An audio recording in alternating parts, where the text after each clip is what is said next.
What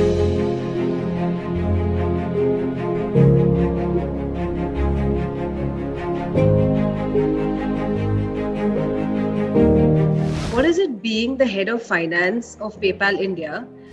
I would say it's a matter of great pride as being a part of an organization like PayPal. And as a finance controller, my role primarily requires me to ensure the smooth financial operations of the company in India, which would mean managing the statutory and the regulatory submissions, the various compliances that need to be done with the different regulators in the country, whether it be the tax related regulators or the Reserve Bank of India, and so on and so forth. As a role, I would say that I would refer to one of the business leaders in one of my previous companies who used to say that the finance function works like an air conditioner in an office. So everyone is comfortable as long as it's on. You get to become uncomfortable the moment it becomes too hot or too cold. And as a finance controller, I would say the role is that of a thermostat in that air conditioner to ensure that everything is smooth. It's neither hot, it's neither cold, and everyone is doing what is needed as required by the laws of the country.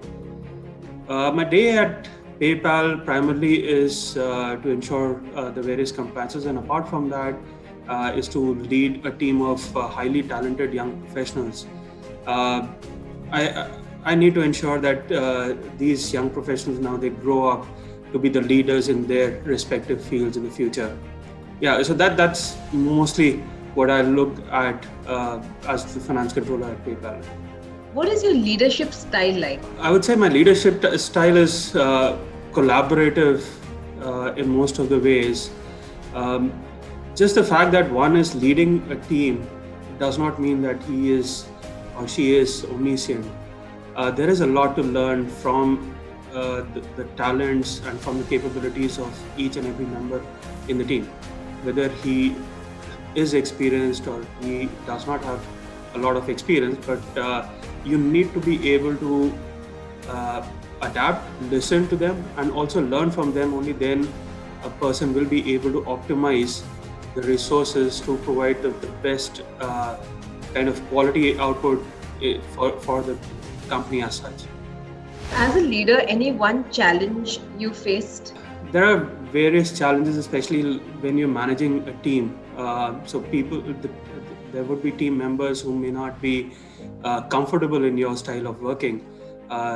They would have their different traits. Some of them may just want to keep away from the various discussions. So I think that the biggest challenge is to get everyone on board thinking the way you want towards the common goal of the company as such, and get them work together with each and every member of the team and contribute for each and every person. Did you ever feel like quitting CA? What kept you going when things were tough? I did think about different other career opportunities. I did think about doing an MBA. I in fact got a job at an MNC bank as well before qualifying. But yeah, suddenly something like a burning desire in me. So it kept pulling me back.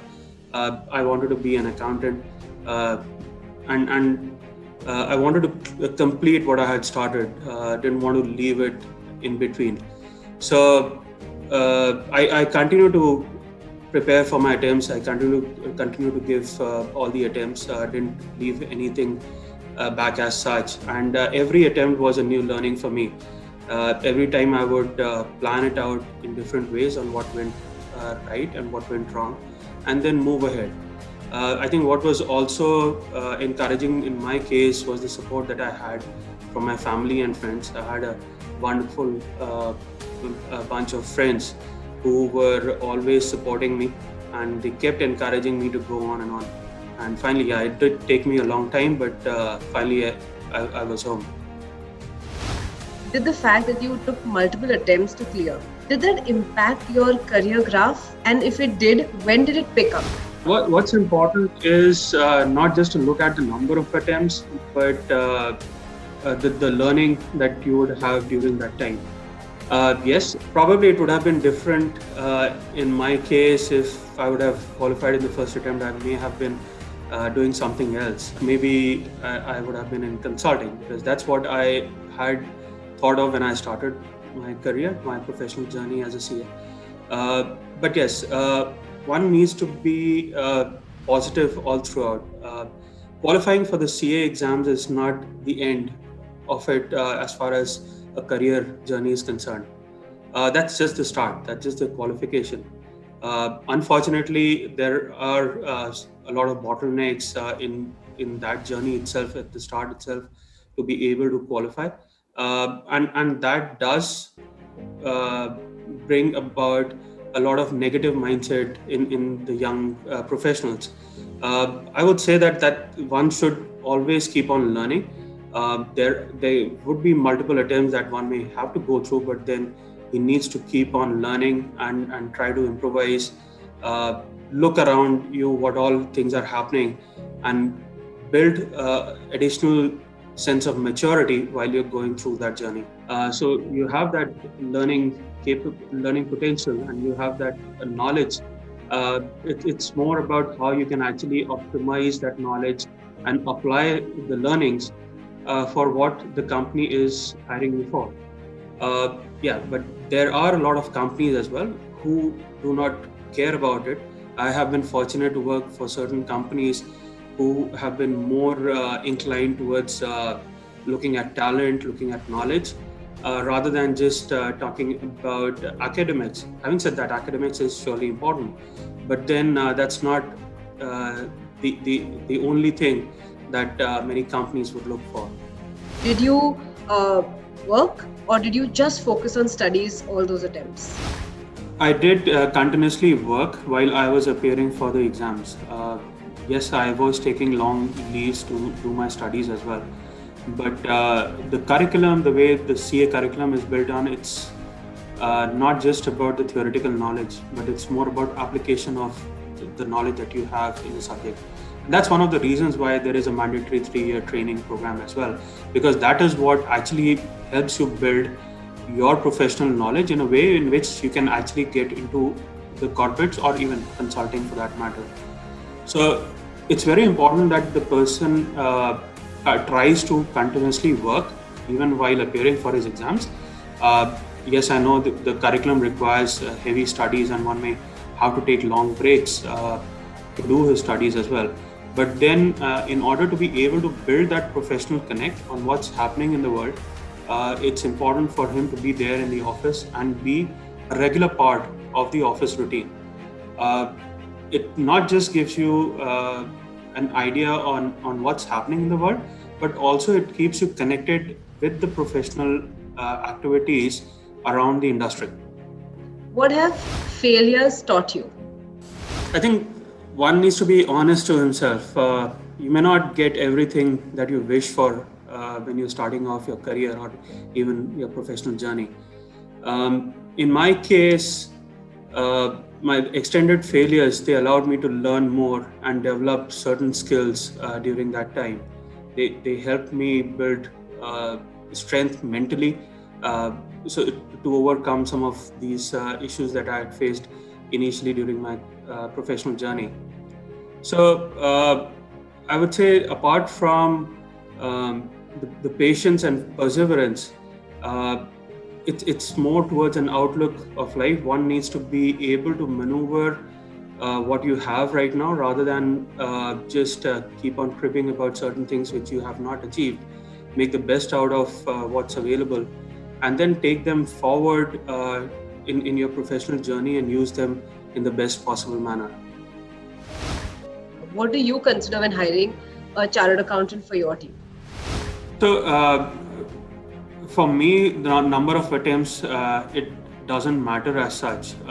And I have gone through that journey, and I know that there could be different situations which would have impacted any individual and taking the number of attempts. There are people who would have had certain medical grounds, they would have had certain other personal issues as well to manage. But the fact that a person has qualified as a CA, that is a documented evidence itself that he has that underlying knowledge about the subject as such.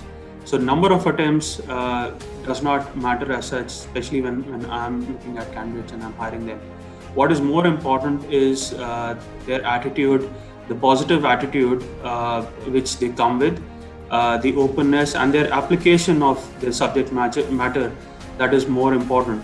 And my advice to all those young professionals as well is that that's how they need to in a way negotiate when they are looking for jobs where people are asking for the number of attempts. Yes, a lot of companies will have their internal policies where they have certain boundaries as far as the number of attempts is concerned. They may have certain issues around the benchmarking, but there is always an opportunity in talking about their abilities and their knowledge and take the discussion away from just the number of attempts. Have you faced criticism and how do you deal with it? Criticism is part and parcel of everyday's life. Yeah. Even if I do things which are good, it may not be good for everyone. Some people may not like it the way I do things, but what's important is to take that criticism in my stride, and I've always considered it from a positive outlook, to take all the feedback and try to work through it, ensuring that in case if there is something that can be done about it, why not do it in the best possible way. What is digital transformation for you and how have you embraced it?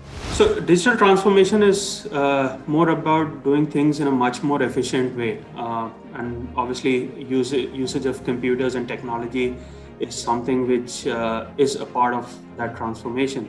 One needs to be able to look at things beyond the silos. So there are a lot of opportunities still, the way we as finance professionals work, the way we manage our processes, and a digital journey is something which will surely make things much more efficient. For a finance professional to be actually looked at a business enabler, he needs to look at things more than just being a bean counter, and the only way in which he can actually progress towards it is by looking at ways to do things digitally, where he can put in more efforts towards value-added activities rather than on the regular day-to-day operational activities. And that's how any finance professional would be able to use the digital transformation techniques to the best of his knowledge and build upon his career. If given an opportunity to start your career all over, what would you do differently? I would probably choose being a CA again as a career, but what I would do differently would be maybe putting in additional efforts, more discipline, and yes, in case if I know what had happened in this life and I can take feedback from that, I would surely put that into effect and try to get things through much more efficiently as far as the number of attempts is concerned, and also make better choices in the professional path, whether it is being about choosing of the companies where I work for, or whether it is about choosing the role that I look into being a finance professional. What is your advice to other CAs who give up dreaming because of their multiple attempts? My advice would be don't lose heart. There's always going to be light at the end of the tunnel. Yes, there are challenging situations, and everyone has their personal challenges as well when they are attempting for the CA exams. It does get frustrating at times, it does get embarrassing, but keep focus on your goal, and your goal is not just about clearing exams, but it should be more about your learning abilities and your long-term professional outlook as a finance professional, whether one wants to be a CFO or he wants to be a CEO. And that's how one needs to look at it, and not just from a short-term perspective of qualifying for the exams. Once a person thinks about it objectively, I'm sure he will find out a way to clear the exams as well, because then the way one approaches the exams, it's a lot different. It's more objective rather than just going after the theoretical learnings.